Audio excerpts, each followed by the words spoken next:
Okay. Okay. కొనుగోలు మాట్లాడదాం sir. బొట్ల రామారావు గారు ఉన్నారు, వైఎస్ఆర్ కాంగ్రెస్ పార్టీ రాష్ట్ర కార్యదర్శి. రామారావు గారు, గుడ్ ఈవినింగ్ అండి.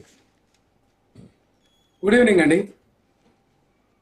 ఏం చెప్తారు మీరు జోగి రమేష్ గారి ఎపిసోడ్కి సంబంధించి? బెయిల్ వస్తే, ముందస్తు బెయిల్ వస్తే తప్పు చేసినట్టు కాదా అని చెప్పేసి విజయశేఖర రెడ్డి గారు క్వశ్చన్ చేస్తా ఉన్నారు.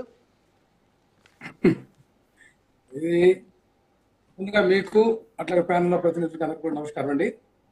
నాయుడు గారు, ఇక్కడ జోగి రమేష్ కుటుంబ వ్యవహారంలో జరిగినటువంటి వాళ్ళ కోడలు ఇచ్చినటువంటి కంప్లైంట్ మీద జరుగుతున్నటువంటి కేసు విషయంలో తెలుగుదేశం పార్టీ వాళ్ళకి అంత ఉత్సుకత ఎందుకు అర్థం కావట్లా.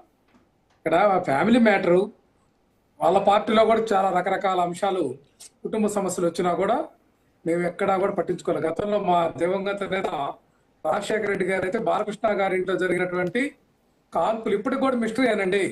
అది రాజకీయం చేయదలుచుకుంటే చాలా పొడుగు చాందాడుతుంది దానికి మ్యాటరు.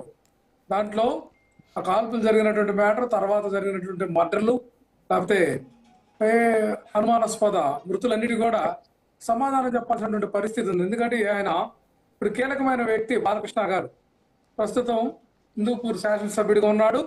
ఆయన అల్లుడు ఏదైతే లోకేష్ గారు డిఫాక్టో సీఎంగా ఉన్నటువంటి పరిస్థితి ఉంది. అట్లాగే వాళ్ళ బావగారు చంద్రబాబు నాయుడు గారు ముఖ్యమంత్రిగా ఉన్నారు. మరి అటువంటి కేసు అంశంలో ఎంతో హుందాగా వ్యవహరించినటువంటి చరిత్ర మా యొక్క వైఎస్ రాజశేఖర రెడ్డి గారి కుటుంబం కానీ, మా యొక్క జగన్మోహన్ రెడ్డి గారి యొక్క అంశం కానీ తీసుకుంటే ఆ విధంగా ఉంటుంది.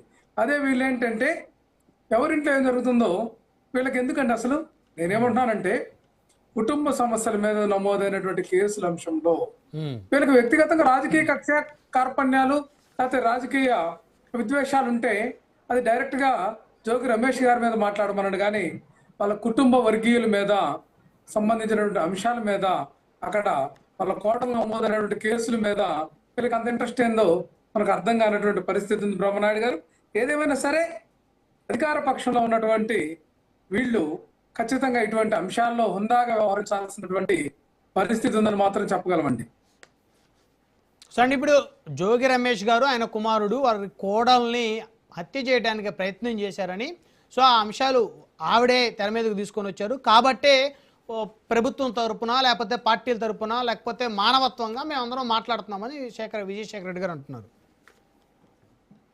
ఇక్కడ ఇది హాస్యాస్పదమైనటువంటి అంశం కదా సార్. హత్య జరిగింది ఎక్కడండి? హత్యా ప్రయత్నం జరిగింది అనేటువంటి అంశంలో ఆమె కేసు పెట్టినటువంటి మాట వాస్తవమే. 11 మంది మీద ఆమె కంప్లైంట్ చేసింది. ఇప్పుడు ఎవరు హత్య చేశారు, ఎవరు హత్యా ప్రయత్నం చేశారు? ఆమె యొక్క ఇంటెన్షన్ వేరు, ఆమె వేసినటువంటి కంప్లైంట్ లో దాగున్నటువంటి అర్థం వేరు. దాన్ని మనము హత్యాయత్నం జరిగిందని చెప్పేసి ఎలా చెప్పగలం? జోగి రమేష్ గారు చేశారా, లేకపోతే వాళ్ళ భార్య శకుంతల గారు ప్రయత్నం చేశారా, లేకపోతే వాళ్ళ భర్త రాజీవ్ చేశారా, లేకపోతే వాళ్ళ యొక్క ఆడబిడ్డ అయినటువంటి ప్రియాంక చేశారా, లేకపోతే వాళ్ళ చిన్నమామ జోగి రామ కుటుంబం చేసిందా? ఇక్కడ స్పష్టత లేనటువంటి ఫిర్యాదు, కంప్లైంట్ మీద అది విచారణ పూర్తి కాకుండా ఛార్జ్ షీట్ ఫైల్ అయ్యి ఆ యొక్క దర్యాప్తు అంశము పూర్తి కాకుండానే మనము ఊహాజనితమైనటువంటి ఆలోచన విధానం ఇందులో చేయటం అది మంచి పద్ధతి కాదేమో